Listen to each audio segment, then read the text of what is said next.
Kan? Ya. Baik Pak, nama saya Suras Pak, saya ingin bertanya Pak. Ya. Masalah ke Nabi yang tadi itu Pak. Yang mau saya tanyakan itu, Nabi ini kan ada berapa? 25 lebihnya. Katanya kan banyak yang mengklaim itu Nabi itu ada ratusan ribu gitu ya Pak. Ratusan orang ada ratusan orang. Menurut Bapak sendiri nih Pak, memungkinkan nggak sih Pak kalau di Indonesia itu ada seorang nabi lah? Karena kan dari ratusan nabi ini, menurut Bapak, mungkin ada nggak sih Pak nabi di Indonesia? Dan satu lagi Pak, kalau Bapak kan dalam dewasa ini kan sudah tidak ada lagi yang namanya nabi atau disebut nabi ya Pak. Ya. Misalkan nih Pak, ada nih orang yang bisa menyembuhkan atau dalam berdoa bisa banyak karunia banyak karunia itu bisa disebut nabi atau apa Pak? Penyebutannya Pak untuk masa sekarang ini Pak. Tuhan Yesus kan. Terima kasih Pak. Ya, tadi jelas disampaikan bahwa sudah tidak ada nabi pada masa sekarang itu. Jadi kalau ada yang mengaku nabi itu berarti nabi sesat. Ingat, Yesus katakan apa? Akan muncul nabi-nabi palsu. Ya. Jadi kalau ada orang memiliki kemampuan untuk menyembuhkan, ingat, setan bisa menyembuhkan. Siapa bilang setan tak bisa menyembuhkan? Ya. Tapi ingat, setan itu meminta tumbal. Dia juga bercahaya, tapi cahayanya kebakaran. Ya, karena itu tadi. Jadi jangan mengatakan bahwa ya kemampuan untuk menyembuhkan itu ya itu juga bisa dimiliki oleh hal-hal tertentu ya. Nah, mungkin halo? Gimana? Nah, nabi itu dikatakan ratusan ya. Ya, jelas kalau kita lihat nabi-nabi dalam perjanjian lama ya.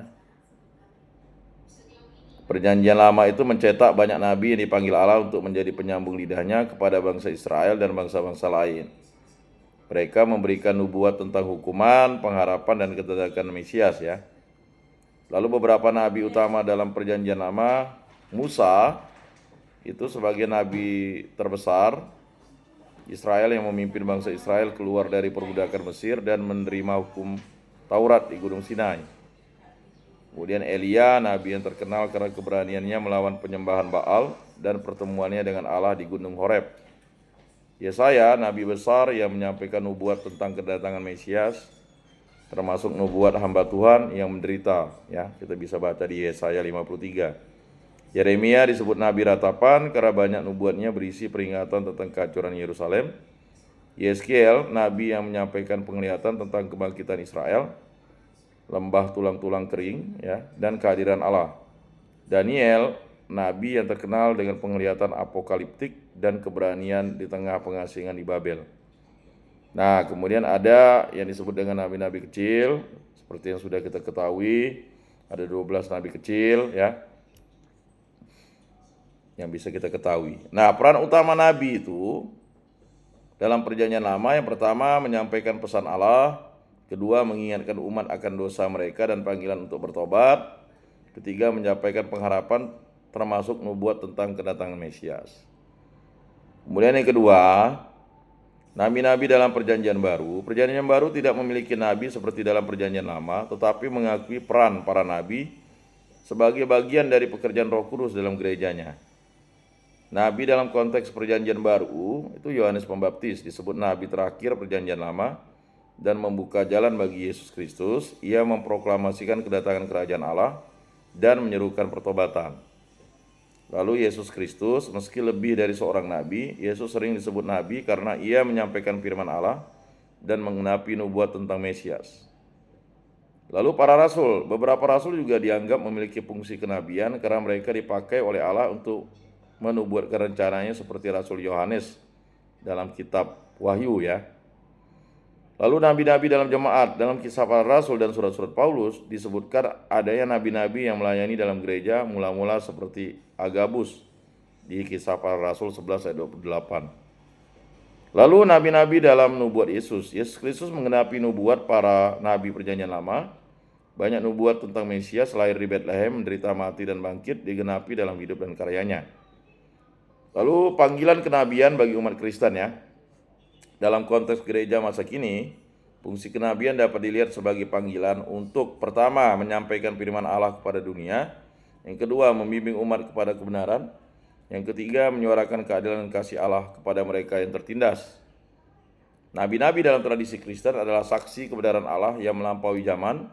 Mereka menunjukkan bahwa Allah berkomunikasi dengan umatnya dan mengarahkan kita kepada keselamatan dalam Yesus Kristus. Sebagai umat Kristen kita dipanggil untuk mengikuti teladan mereka dalam menyampaikan kebenaran dan hidup dalam ketaatan kepada Allah. Nah, itu jawaban dari pertanyaan tadi. Semoga bermakna dan bermanfaat dalam hidup kita.